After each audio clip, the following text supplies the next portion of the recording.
Bonjour et bienvenue, c'est Darius. Dans ce second épisode dédié à WinJupose, on va voir ce qu'apporte la dérotation qui est possible grâce à WinJupose. Donc, petit rappel, dans le tout premier épisode, on a vu comment planifier des choses un peu extraordinaires, telles que justement le passage de satellites devant ou derrière Jupiter avec le premier contact, le dernier contact et ainsi de suite. Et comment être sûr voilà, de quelle heure à quelle heure il y aura la grande tache rouge visible sur Jupiter.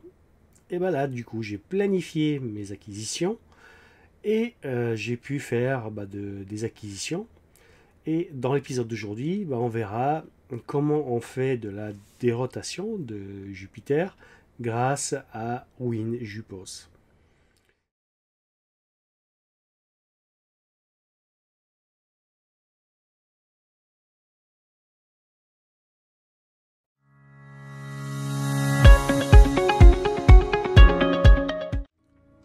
Bon, donc même si c'est pas l'objet de la vidéo, je vais vous montrer donc les acquisitions. Donc, dans la nuit du 18 octobre, j'avais fait tout un tas d'acquisitions. Voilà, là on les voit. Et donc à la fin, il y avait des acquisitions qui ressemblaient à ça. Alors là, on voit pas très bien puisque donc les acquisitions étaient mal faites, mais c'est pas grave, ça se rattrape. Et du coup, voilà, j'ai fait le traitement de ces vidéos avec PIPP et je suis arrivé à un résultat qui ressemble, voilà, à ça. Donc là, on voit la tache rouge, là, on voit donc l'ambre du satellite. Et donc des acquisitions comme ça, j'en ai eu tout plein, à des moments différents. Alors avec tout ça, j'ai fait un petit time-lapse et j'ai regardé du coup quelles étaient les meilleures vidéos. Et donc à partir de ces vidéos, donc je les ai traitées et j'ai obtenu ici les meilleures photos qui n'étaient pas encore dérotatées. Donc alors ici, voilà, donc on voit déjà que j'avais traité, mais à la base, les images, elles étaient comme ça. Donc on voit la tache rouge, on voit ici l'ambre et ici Io, qui avait fait donc le transit complet devant la planète. Et donc là, ça fait une espèce de petite animation si on regarde, voilà, image par image. Donc au final, je me retrouve avec une série de 12 vidéos. Et bon, donc, alors, juste pour vous donner une idée de ce que j'ai réussi à faire en sortie, après le passage dans WinJupose, donc au final, je suis arrivé à cette photo là qui est quand même pas trop mal. Mais là, on va juste, dans l'épisode d'aujourd'hui, regarder ce qu'apporte WinJupose. Donc, déjà, on lance WinJupose, donc j'ai la version 12.2. Et déjà, première chose à vérifier, c'est que voilà, on est bien sur Jupiter.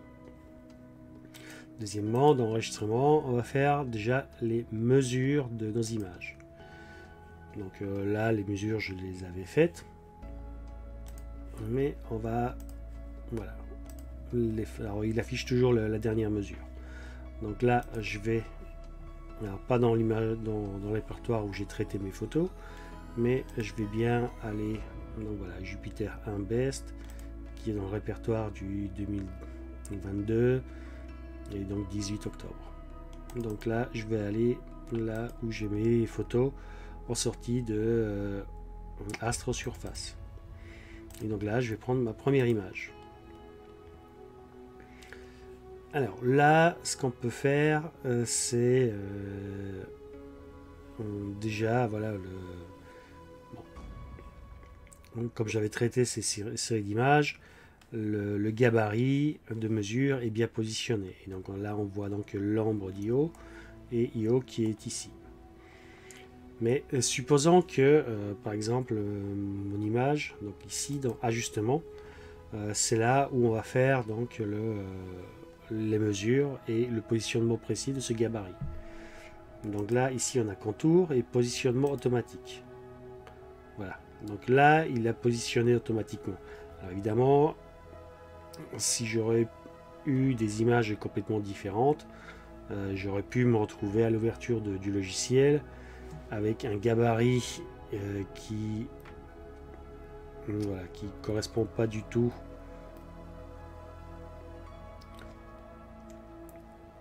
voilà. Donc là par exemple j'ai un gabarit qui est comme ça, et donc ce qui est bien avec Jupyter, c'est que ici on va dans le contour et on fait positionnement automatique et boum, et il détecte. Alors là, si on regarde comme ça a l'air nickel.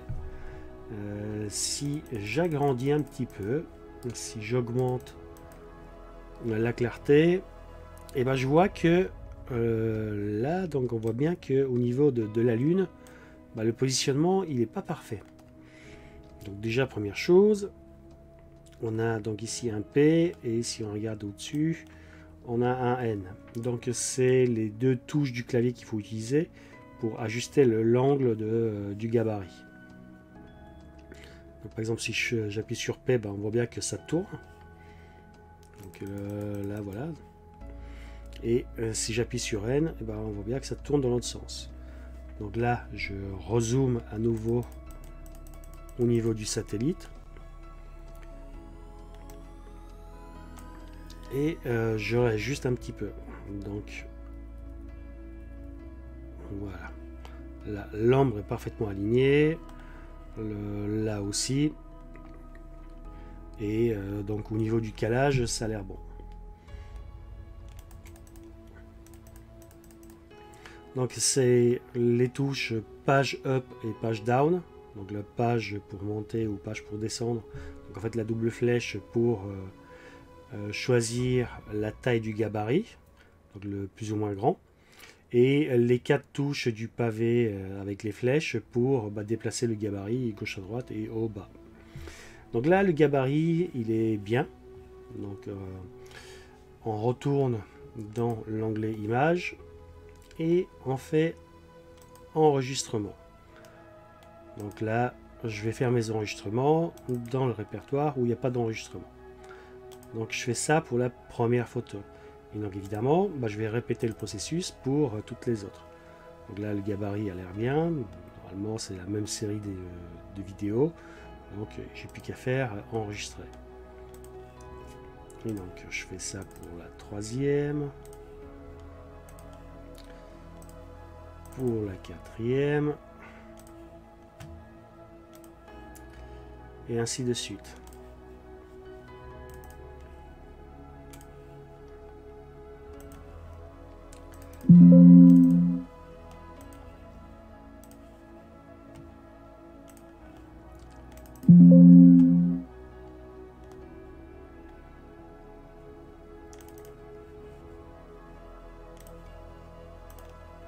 Et donc à chaque fois on voit que le satellite bouge et que voilà, du coup c'est détecté correctement à l'endroit qui va bien.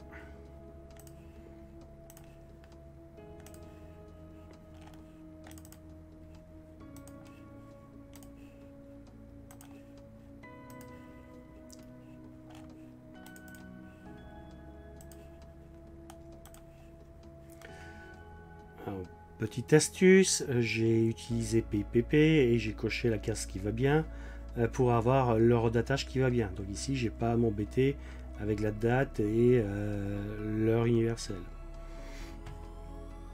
Ah, Universal Time. UT.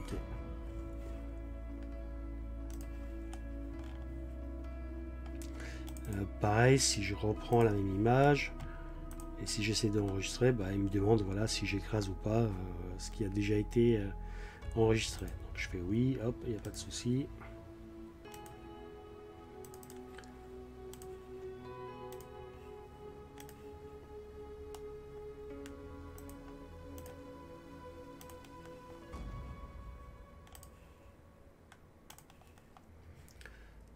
Au passage, normalement j'aurais dû, alors on verra si ça n'impacte ou pas, mais revenir sur un contraste, enfin sur gamma 1.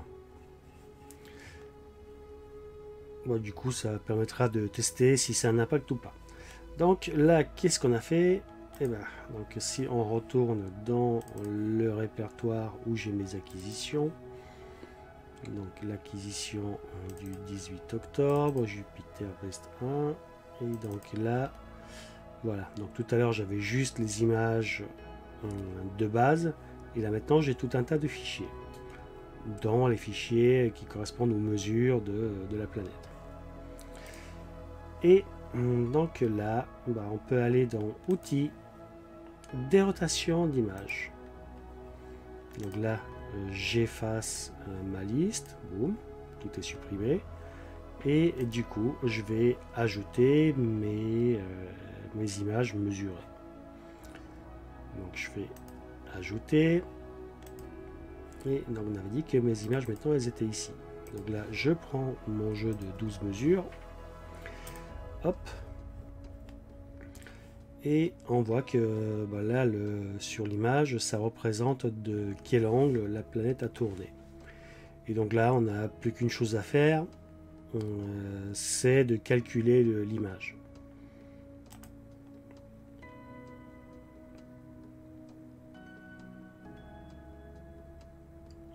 Ça dure pas très longtemps.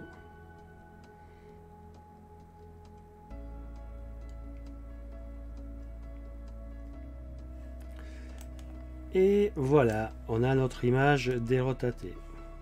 Donc là, si on retourne au niveau des images, si je les affiche, donc normalement quelque part l'une des images, et donc là on voit bien qu'il y en a deux qui se suivent et qu'elles sont un petit peu différentes.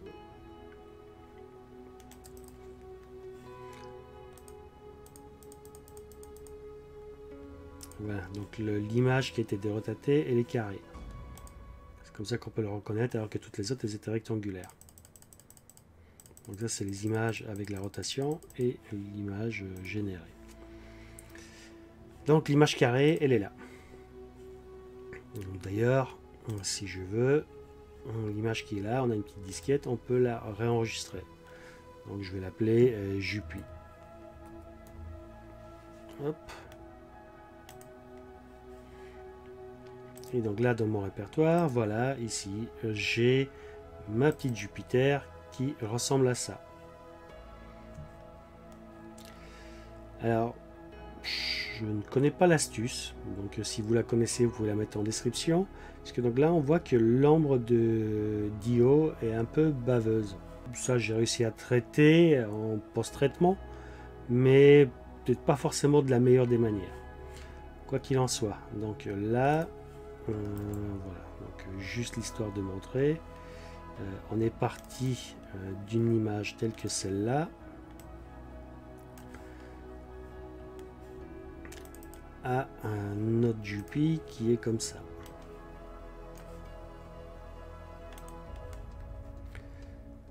Alors on avait une belle ombre de satellite, là l'ombre elle est toute moche, mais par contre si on regarde, on a quand même empilé 12 images, et en empilant 12 images, et ben, ça a permis de réduire le bruit assez drastiquement.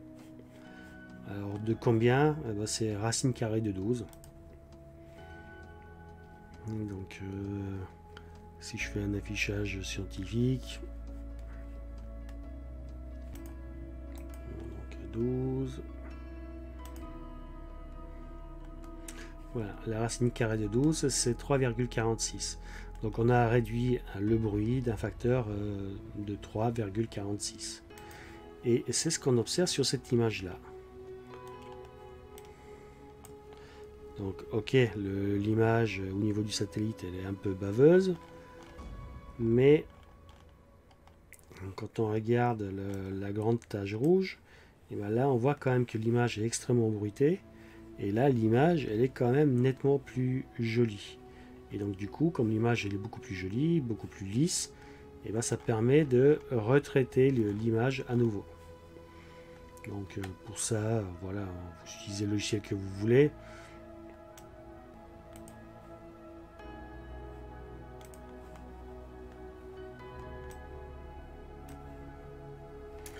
Voilà, donc sans WinJupos,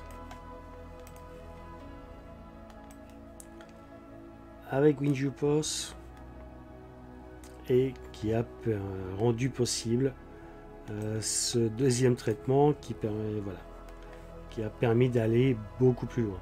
Donc là, j'avais été au maximum de ce que je pouvais sortir d'une image unitaire avec AstroSurface, et par le biais de WinJupos, eh ben, j'ai pu aller beaucoup plus loin et arriver à cette image là. Alors elle n'est pas encore finie, puisque donc là il y a le satellite qui est tout baveux et il y a d'autres petits problèmes à résoudre, mais voilà, je pense que vous avez compris l'intérêt de WinJupos. Donc voilà, bah, si cet épisode vous a plu, enfin si vous a plu et si vous avez appris des choses, bah, n'hésitez pas à liker la vidéo, à vous abonner à ma petite chaîne, et je vous dis à très bientôt. A plus, ciao ciao.